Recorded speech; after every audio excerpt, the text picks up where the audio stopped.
शनिवार की सुबह पुलिस ने इत्तेहाद मिल्लत काउंसिल के प्रमुख मौलाना तौकीर रजा खान को गिरफ्तार कर जेल भेज दिया। यही उस दिन के घटनाक्रम का सबसे तेज और निर्णायक पल था। नजरबंदी के बाद हिरासत में लिए जाने और फिर गिरफ्तारी की ये प्रक्रिया केवल एक व्यक्ति की अलग अलग कानूनी स्थिति का बयान नहीं थी, ये उस सामूहिक उथल पुथल के प्रतीकात्मक परिणाम भी थी जो जुमे की नमाज के बाद बरेली की सड़कों पर फैल गई।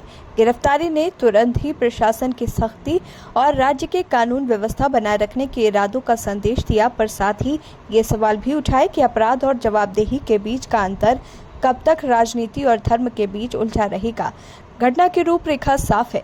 नमाज के बाद खलील तिराहे से शुरू हुई हलचल ने शहर के कई हिस्सों में पथराव और फायरिंग की शक्ल ले ली। पुलिस पर हमला, दुकानों और वाहनों को नुकसान, ये सब कोई मामूली झड़प नहीं थी। पर इन सब से भी अधिक समस्या ये है कि सूचनाओं और अफवाहों के नेटवर्क ने घटनाओं को द्रुत गति से बढ़ाया। प्रशासन ने चूंकि तुरंत कड़ा रुख अख्तियार किया और 48 घंटे के लिए इंटरनेट सेवाओं को बंद कर दिया, तो साफ है कि उन्हें सोशल मीडिया पर वायरल संदेशों और फर्जी लेटर हेड के प्रभाव का भय था।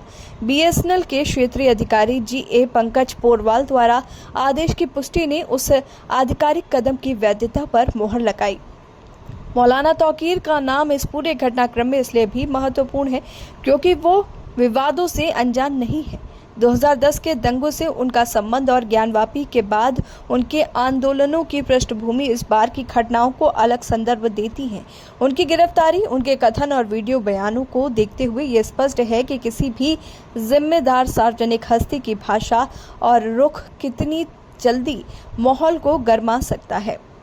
जेल भेजे जाने के बाद भी उनके बयान, जिनमें उन्होंने आरोप लगाए कि उन्हें नजरबंद किया गया, फर्जी लेटर हेड का इस्तेमाल हुआ और पुलिस ने जानबूझकर मुसलमानों पर लाठी चलाई, हिंसक प्रतिक्रियाओं की संभावनाओं को और झकझोरता है। उनके शब्दों का स्वर ऐसा था कि वो शांति की अपील से ज्यादा आग जोड़ने वाले दिखे और यही कारण है कि प्रशासन ने उन्हें तत्काल प्रभाव से काबू में करने की ठानी। प्रशासनिक प्रतिक्रिया की दूसरी तरफ जिलाधिकारी अविनाश सिंह और उप महानिरीक्षक अजय कुमार साहनी ने इस घटनाक्रम को सुनियोजित साजिश करार दिया। जब एक प्रशासनिक मुखिया ये बताता है कि कहीं से योजनाबद्ध तरीके से माहौल बिगाड़ने की कोशिश हुई है, तो ये केवल लोक व्यवस्था की चिंता नहीं रहती, ये संकेत देता है कि राजनीतिक रंजिशें और स्थानीय विकास के टकराव इस तरह की घटनाओं को जन्म दे सकते हैं। जिलाधिकारी का ये तर्क कि बरेली का विकास प्रदेश की औसत से आगे है और किसी ने जानबूझकर इसकी रफ्तार को रोकने की कोशिश की, ये दर्शाता है कि विकास के दशकों पुराने वादे और लोकहित के एजेंडे पर हमला अब सड़क पर भी दिखाई दे रहा है। पर यह भी पूछना जरूरी है, अगर साजिश की आशंका थी तो सुरक्षा इंतजाम पहले क्यों न देखने को मिले? क्या खुफिया अलर्ट, पुलिस की तैनाती और समुदायों के साथ संवाद को और सुदृढ़ बनाया जा सकता था ताकि भीड़ को भड़कने का मौका ही न मिले? इंटरनेट बंद करने का फैसला एक दो-धारी तलवार है। एक और ये अफवाहें और भड़काऊ संदेश फैलाने का दायरा सीमित करता है, पर दूसरी ओर ये सूचना के पारदर्शी प्रवाह, नागरिकों के अधिकार और आपातकालीन संचार को भी बाधित करता है। सरकारें अक्सर तात्कालिक शांति बहाली करने के नाम पर डिजिटल कड़ियों को काट देती हैं, पर इससे नागरिक असुरक्षा और अविश्वास का भाव भी बढ़ता है। वायरल हुए लेटर को पहले फर्जी करार देना और बाद में उसी की सत्यता स्वीकार कर लेना बताता है कि सूचना जगत में सत्य और झूठ के बीच की रेखा कितनी धुंधली है और इसी धुंध के बीच सच्चाई दबकर रह जाती है। जनता किस पर भरोसा करे? प्रशासनिक बयान पर, स्थानीय मीडिया पर या सोशल मीडिया के ऑडियो वीडियो पर? यही सबसे बड़ा लोकतांत्रिक संकट बन जाता है।